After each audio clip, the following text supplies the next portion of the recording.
Well, it's been 2 years. 2 years of pain. 2 years of suffering. 2 years of Spider-Man 2. I think by now, if you know me as a person, you'll know one thing important about me. I really fucking hate Spider-Man 2. I hate the game's story. I hate the downgraded combat system that the game provides. I hate the lazy, boring side missions that do nothing but try and give you little crybaby moments instead of actually having fun gameplay. I hate that they killed off all the villains, but most importantly, I hate that my favorite character of all time, Peter Parker, was maliciously nerfed. Yes, I do say maliciously, and the reason is because of how many times in the game they do nerf his abilities, competence, speed, strength, or capabilities in general when it comes to his mental capabilities and his physical capabilities. There is no way anyone who claims to like this character would write him this way at all.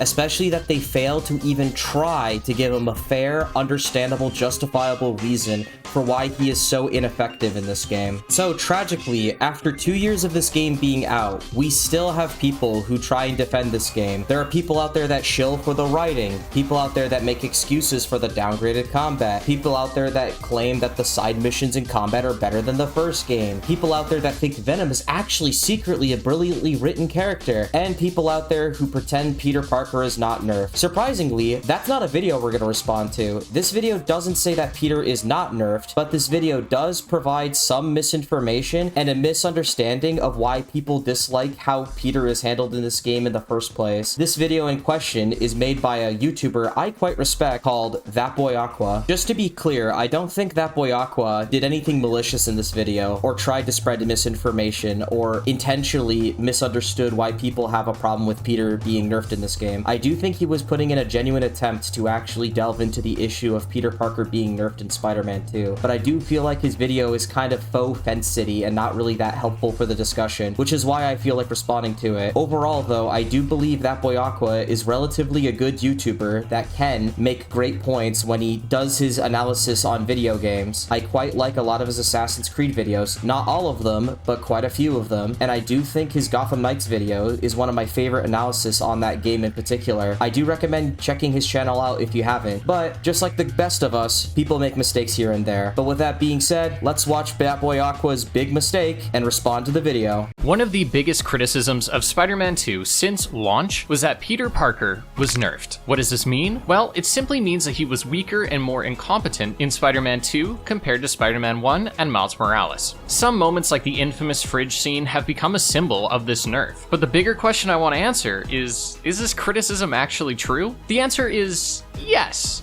Well, no, but yeah, sorta. What kind of answer is that? You are either nerfed or you're not nerfed. There is no in-between with this. If a character is nerfed, that means literally, mathematically, physically, they are performing less than they objectively should. And if someone is not performing up to what they are supposed to perform under the same consistent standard, then they are nerfed. And if they are performing as well as they should be, they are not nerfed. It's as simple as that. You can't simultaneously be, well, yes, he's nerfed, but kinda no. It's one or the other. He's either nerfed or he's not. This is what I mean in my introduction when I said that this video comes off really faux Fence City. It's complicated, so I want to take some time to look over Peter's performance over the first and second game and see if he really was nerfed, and more importantly, how. I think there are 3 ways to analyze how and why Peter might have been nerfed. There's the narrative sense, which is how often he justifiably loses, and then we can look at how Peter is thematically nerfed, looking at how he operates in the context of other characters, and finally, the time sense, where we can view how much Peter is nerfed in the context of screen time. Before we get started, we have to make something clear. People often say Peter was nerfed, but what they actually mean is that Spider-Man was nerfed. I mean, if others say that, then I'm gonna disagree. It's kind of one and the other. I think Peter Parker is just as nerfed as Spider-Man is, even if you want to separate the two. Peter Parker has shown levels of incompetence he shouldn't for a super genius that he is. He still can't keep a stable career even though he's a grown-ass man, even with basic precautions like shown when he was a teacher just being completely ignored. So no, I wouldn't say that it's Spider-Man who's nerfed. I think Peter Parker is a part of the nerfing as well.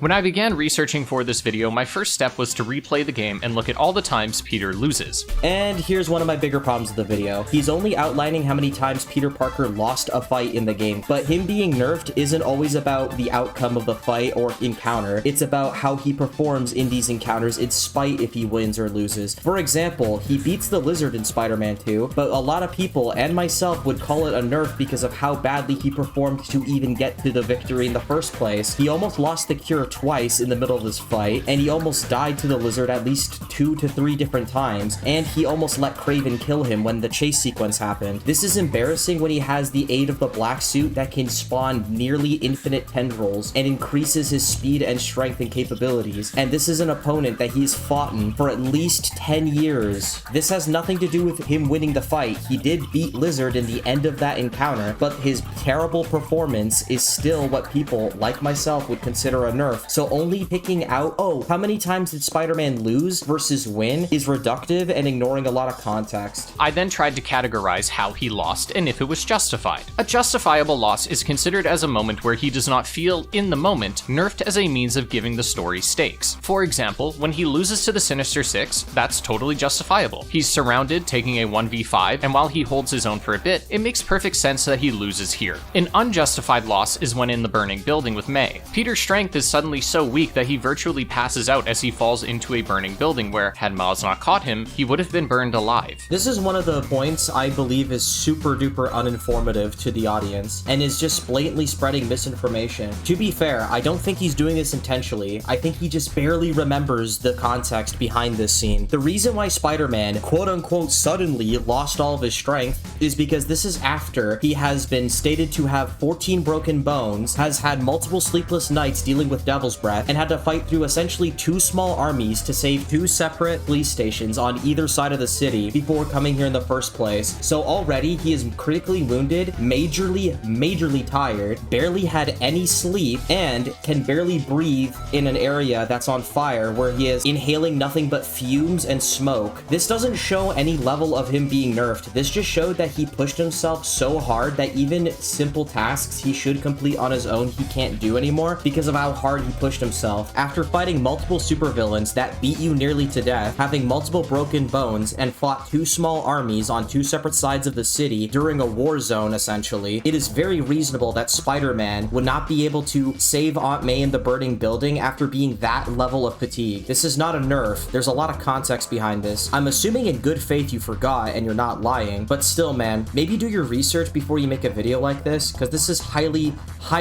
uninformative and is going to spread around nothing but misinformation around your audience. This to me is an unjustified loss, where his strength, dexterity, and durability have been altered to give a moment stakes and push the idea that Spider-Man needs to rely on his friends. Or very simply, he was fatigued after fighting 2 armies. This is a common issue we see in plenty of superhero stories, and when it comes to Spider-Man, the biggest barrel of fish you can open is the spider sense. The moment you introduce his ability to sense and react to danger that he can't directly see, we open all kinds of possibilities for Peter to just have his senses nerfed because the villain needs to get the drop on him. I don't think this narrative issue is a big deal if it's done sparingly, and as long as it isn't too egregious. For example, when Otto defeats Peter with relative ease in their first encounter, he is able to, quite quickly, turn around and face him again, except this time defeat him, despite already being weakened. I'm sorry, this one's a joke, right? Do you not see the big bulky armor that Peter Parker decided to make and put on his body before he fought Doc Ock a second time? He didn't just miraculously beat him after being fatigued and weakened. He acknowledged that he's fatigued and weakened after this hard experience dealing with the Devil's Breath. So, taking advice from MJ, he decided to build a suit called the Anti-Ock suit, and even then, he just barely beat Doc Ock. Where it becomes egregious is when he's shown to be defeated by unjustified reasons. To look at another example, we can see that Peter is able to take down both Rhino and Scorpion at the same time in the first game. However, in Miles Morales, Peter is soloed by Rhino to the point where, had Miles not been there, he would have died. Once again, I think you're missing context. In fairness, I think a lot of people have this criticism and I don't understand it. There are 2 things I want to tackle with this criticism. Number 1 is the context behind it. Peter didn't just fight Rhino in a fair one-on-one competition. He was dealing dealing with Rhino causing destruction around a populated city and was more focused on dealing with civilian casualties throughout 90% of the fight, tiring him out before he even got a chance to fairly fight Rhino in the first place. Before he even starts a physical engagement with him, we see him get blown up by an oil tanker. So he is extremely tired before he can properly start fighting Rhino, while also trying to look out for Miles and look out for the civilians of New York City. So this wasn't even a fair fight. Rhino just kind of got lucky, and the game definitely justified it. And number two, even if this was some random fair fight, conceptually, Spider-Man and any other superhero is not automatically nerfed because they lost to a villain they beat before. These villains are meant to present a challenge to the hero, so I don't understand why Rhino, the strongest Spider-Man villain in this universe so far, beating Spider-Man is this big of an issue. And no, I'm not going to accept the argument, well, he beat both Rhino and Scorpion at the same time, so Rhino shouldn't be a problem anymore, as a good argument, because there's two things to that I want to bring up as well. Number one, Scorpion and Rhino were actually detriments to each other and were not a good team. And number two, the environment that Peter had to work with was definitely way more useful against Rhino than an open city where he worried about civilians. It was a secluded area where he didn't have to worry about anyone except for himself. Just because you beat someone before doesn't mean you can do it 100% every time you fight them. So this isn't a nerf no matter what way you look at it, but the fact that there even is context to this one as well just shows how stupid this criticism is. Not just from that boy Aqua, but from everybody who brings this one up. I don't understand it. Now, they do this so that Miles has a reason to step up and be pushed enough to unlock his Venom powers, but it makes no sense that Peter would be so easily battered by the Rhino like this. So with that in mind, let's look at all the ways Peter loses in the first game. The first instance of Peter losing is when he is knocked out at City Hall. This is a perfectly justifiable way for him to lose. He wasn't prepared, did what he could, and ultimately wouldn't have been able to stop the bombing anyways. Another is when first coming face to face with Lee, where Spider-Man is pinned under a server rack after taking a direct blow. He didn't know about Lee's powers or how they worked, and the server rack was probably pretty heavy. I'd say justified. When Sable shows up, she traps Peter and he can't break out, even though he does that plenty in gameplay. This scene is not trying to tell you or even imply to you that he cannot break out of these cables, because the moment he gets captured by these cables, he immediately makes a snarky joke, then Yuri comes in to stop whatever fight could have happened. We do not know what would have happened if Yuri didn't interfere anyways, and there's nothing in the game that even implies one way or the other. So no, you're just assuming this. Let's also not forget that this cutscene is introducing these wire cable thingies anyways. This is the first time Spider-Man encountered this, so the scenes that you're showing of him breaking out afterwards wouldn't even apply anyways. He just encountered this gadget and he would be unsure if he can or cannot break out of it because it just latched onto him. I would say this is pretty unjustified and is done to make Sable seem like a threat. He also loses to her again later in the game. I'm sorry, I'm really trying not to be mean to you in this video, but are you fucking kidding me? You're telling me Spider-Man lost a fight because he got kicked in the face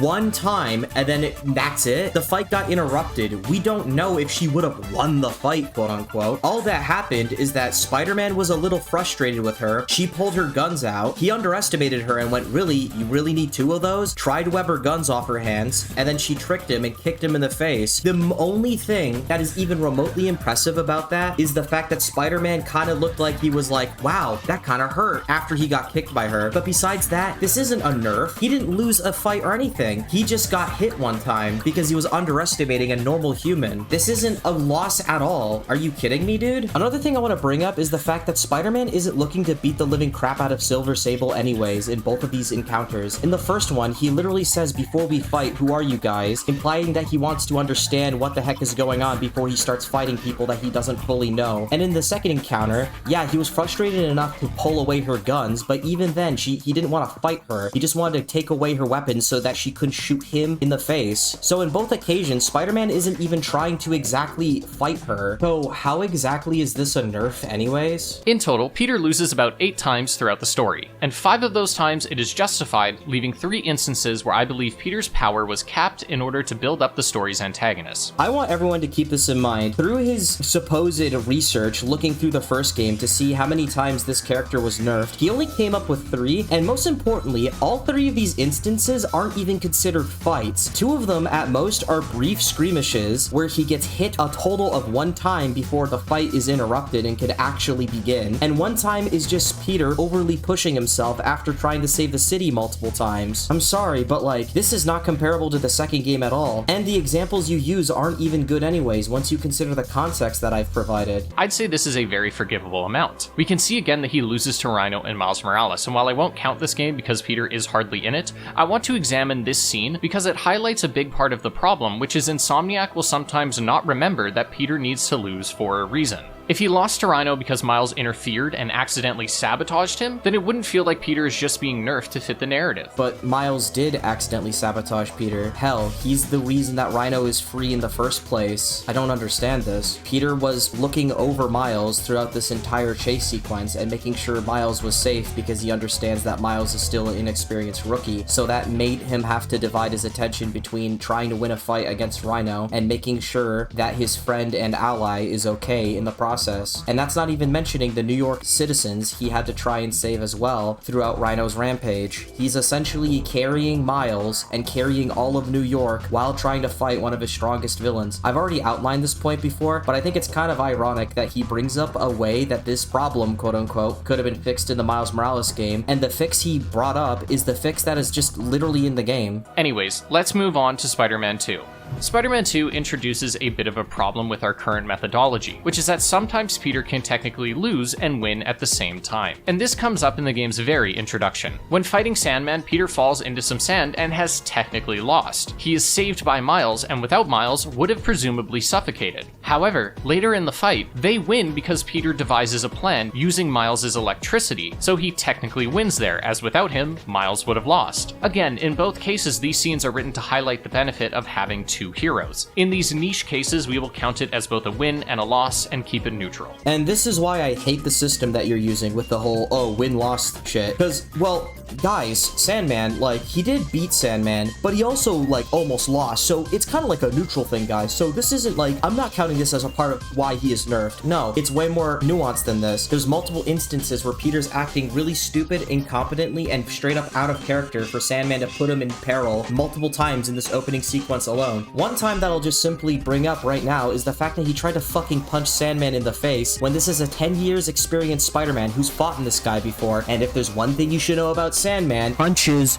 don't work. So to not use any of those examples in the first fight as a moment of Peter being nerfed is just straight up stupid, and I don't know why you didn't pay attention to any of these scenes anyways. Hell, the one that I brought up is so obvious. Why would you try to punch Sandman? He's fucking Sandman. The next time we see Peter lose is at the amusement park, where he nearly fails to save a roller coaster of civilians before Harry shows up to save the day. Peter has lifted much heavier, so again, this is done to make Harry's entrance more dramatic. The next scene is one I'm conflicted on, and of course, it's where Peter is stabbed. Peter needs to lose to Kraven so the narrative that he needs the suit can continue, but in this case, it would have been nice to see him put up more of a fight. I want to leave the scene neutral, because I don't think he was nerfed in this scene, but less so, hardly allowed to participate. That's good for you to think that, but I'm sorry to tell you, he is nerfed in this scene. Number one, why would he not suspect Kraven to have a knife? Number two, why would he get in close range with a guy who's monumentally stronger than Scorpion, who is a relatively dangerous threat for him, commonly, shown in the first game? And three, I don't know why the character that's known for using a ranged weapon, aka his webbing, would just frantically start spinning around and throwing punches randomly just because MJ might be in danger. Maybe, Spider-Man, you should try harder and focus more on being efficient in the fight so you can make sure everyone gets out safely, or just swing MJ away and not try to fight anyways. But no, instead you try to throw a punch at a guy that may just be way stronger than you, and he could also stab you in the process. So no, that is a nerf. He's completely fucking stupid and incompetent for what he did in the game, and it caused him to almost die. Similar sentiment to the church scene. Sure, Kraven does initially get one over by ringing the bell, but Peter does destroy it. So if there was to be a fight, Kraven would have likely gotten his shit rocked. But once again, there's a problem here. The bell shouldn't have been rung in the first place. Spider-Man is way smarter than this. He encountered before when Harry had the symbiote that high frequency noises is the symbiote's weakness, and he obviously he knows that he's wearing it, so why would he not deactivate the bell before Kraven could even get an opportunity to ring it in the first place? Also, you're intentionally ignoring the scenes where Kraven is speed blitzing Spider-Man in the church, even though he is faster and stronger than he was before, which shows how much weaker he is, even with the black suit, which is just weirdly inconsistent once we get to the final fight he has with Kraven. Regardless, not counting it as a victory and leaving it neutral. The next time we see Peter lose is when we lose the symbiote suit. Once he has the suit, he goes on a tear through the rogues gallery and doesn't lose. Once again, the win or lose system that he's using to determine if he's nerfed or not is failing once again because he's ignoring a lot of instances that people like myself have a problem with. I brought it up before, but he had a bad performance against Lizard until he finally beat him, even though he is enhanced with the black suit. He got hit by a normal human while his spider sense was going off, and he let a guy in a bear suit fucking hit him over a joke. That one's not as bad because it's obviously a comedic thing, but still shows that he's incompetent, that he still doesn't dodge it after he finishes the joke and the guy's gonna attack. Thought I should mention it anyways. But the point is, these moments aren't him winning or losing fights, but there are points where he's acting less competent and as capable as he should be, especially that he's enhanced by a super alien. Our final total is 7 unjustified losses and 2 justified losses. That is significantly more than the first game. However, I don't think this is the whole picture, because if it was, we'd see similar complaints to a smaller extent with the first game. Okay, firstly, in fairness, the 2 out of the 3 examples you brought up for the first game, aka Soluble quote-unquote beating Spider-Man, are complaints that are brought up. They're constantly brought up, and I think that they're fucking stupid, but they are brought up. And also, the reason why they're not brought up overall anyways is because your examples of Peter being nerfed in the first game were just badly thought out, badly researched, and just flat out ignored and or missed context. So that's why they're not talked about as much. I do think you're on the right track here. There are so many more unjustified losses in Spider-Man 2 with Peter than there is in the first game already, and this is ignoring the other parts of him being nerfed, like his mental fortitude of being able to take off the symbiote, or just simply the moments he takes hits when he shouldn't in combat. So, what's the conclusion then? Peter was nerfed? I mean, narratively, he's losing much more and for shakier reasons, and he is less present in this game than he was in his debut. But something doesn't sit right with me. There's something about what we've covered that still doesn't present Insomniac as an entity hell-bent on minimizing Peter. I don't know, man. If you make a game about Peter constantly being mentally and physically weak throughout the entire runtime almost, and then the conclusion of Peter's arc is that he should stop being Spider-Man and giving it to someone else to take up the mantle while he just bees Peter Parker for a while because he cannot handle the mental and physical strain it's doing to him, that kind of does seem like an attempt to minimize Peter, especially when this is a superhero game where the superheroes are usually supposed to be portrayed as competent, strong, brave, and willing to get through whatever obstacles necessary to do the right thing. This Spider-Man can't do that without a helping hand constantly, and the game's conclusion is,